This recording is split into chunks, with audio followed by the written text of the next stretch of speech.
မင်္ဂလာပါခင်ဗျာအခုရက်ပိုင်း Facebook ပေါ်မှာရောသတင်းတွေမှာရောအတော်လေးဟိုးလေးတကြောဖြစ်နေတာကတော့ရှမ်းပြည်မြောက်ပိုင်းကကိစ္စပဲဖြစ်ပါတယ်တချိန်ကလက်တွဲလာကြတဲ့ညီနောင်မဟာမိတ်တွေဖြစ်တဲ့ကိုကန့်တက် MNDAA နဲ့တအောင်းတက် TNLA တို့ကြားမှာတနက်တန်တွေပြန်ထွက်လာပြီလားနမ်ခမ်းမျိုးရောကိုကန့်တက်တွေဝင်သိမ်းတော့မှာလားဒီကစားပွဲနောက်ွယ်မှာတရုတ်ကဘလို့ကြိုးကိုင်နေလဲဆိုတာအားလုံးနားလဲအောင်ကျွန်တော်ရှင်းပြပေးသွားပါသတင်းတွေရတော့ဒီကနေ့ March 17 ရက်နေ့ညမှာနမ်ခမ်းမျိုးကိုကန့်တက် MNDAA ကအင်အားအလုံးရင်းနဲ့ဝင်သိမ်းမယ်ဆိုတဲ့သတင်းတွေ100%အတိအကျနဲ့ထွက်ပေါ်နေပါတယ်။မနေ့ကမတ်လ15ရက်နေ့မှာပဲ TNLA ထိန်းချုပ်ထားတဲ့ကွတ်ခိုင်မြို့ကို MNDAA ကဒရုန်းတွေနဲ့ဘုံကျဲပြီးသိမ်းပိုက်လိုက်တာပါ။အခုဆိုရင်ကွတ်ခိုင်ကနေနမ်ခမ်းမြို့ဘက်ကိုကိုကန့်တပ်တွေကစစ်ကြောင်း2ကြောင်းခွဲပြီးခြိတက်နေပြီလို့သိရပါတယ်။ဆယ်လန်းရွာမှာလည်းကိုကန့်စစ်ဝတ်စုံဝတ်ထားတဲ့အင်အား300ကျော်ရောက်ရှိနေပြီဖြစ်လို့နမ်ခမ်းကပြည်သူတွေကတော့အထုပ်ပြင်းပြီးပြေးဖို့ပြင်နေကြရပါပြီဗျာ။အဲ့ဒီမှာထူးခြားတာကိုကန့်တပ်ထဲမှာတခြားအဖွဲ့တွေလည်းရောပါနေတယ်လို့သတင်းထွက်နေတာပါပဲမဟာမိတ်ကျင်ဘာလို့ချကြရတာလဲဒါကတော့လူတိုင်းသိချင်နေတဲ့မေးခွန်းပါ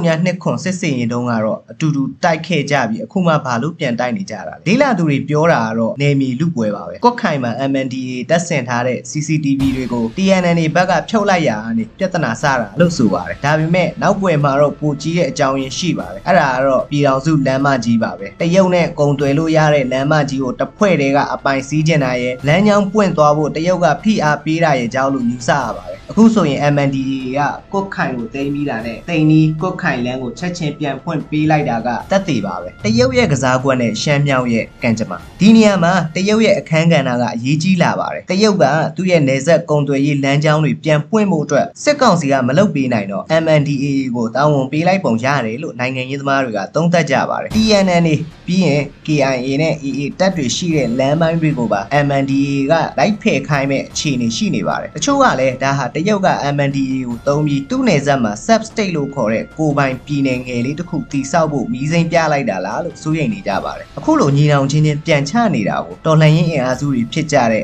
SRA တို့ NUCC တို့ကတော့အရန်စိုးရိမ်နေကြပါတယ်အချင်းချင်းလက်နက်နဲ့မဖြေရှင်းပဲစကားပြောကြပါလို့တောင်းဆိုနေကြပေမဲ့မြေပြင်မှာတော့တနက်တန်တွေကပိုကျဲလာပါတယ် MNDAA ဘက်ကလည်းဒါဟာကုကာကွယ်တာပါလို့ရာဇဒံပေးထားတော့တိုက်ပွဲကလည်းရှေ့ဆက်အောင်မဲ့ပုံပါပဲအနှစ်ချုပ်ပြောရရင်တော့ရှမ်းမြောက်မှာအင်အားကြီးတဲ့သူကနေမြေသိမ်းပြီးလမ်းတွေဖွင့်တဲ့ပွဲဖြစ်နေပါတယ်နမ်ခမ်းကနေနမ်မတူဘက်အထိပါစစ်မီကူးလာနိုင်ပါတယ်ရှမ်းပြည်မြောက်ပိုင်းကမိဘပြည်သူတွေအနေနဲ့တက်ကွင်းထဲမှာမကြံခဲ့ဖို့နဲ့ဘေးကင်းရကိုအမြန်ဆုံးရှောင်ရှားကြဖို့တိုက်တွန်းချင်ပါတယ်မိဘပြည်သူတို့ကရောခုလိုမဟာမိတ်ချင်းပြန်တိုက်နေတဲ့အပေါ်ဘယ်လိုမြင်ကြပါလဲ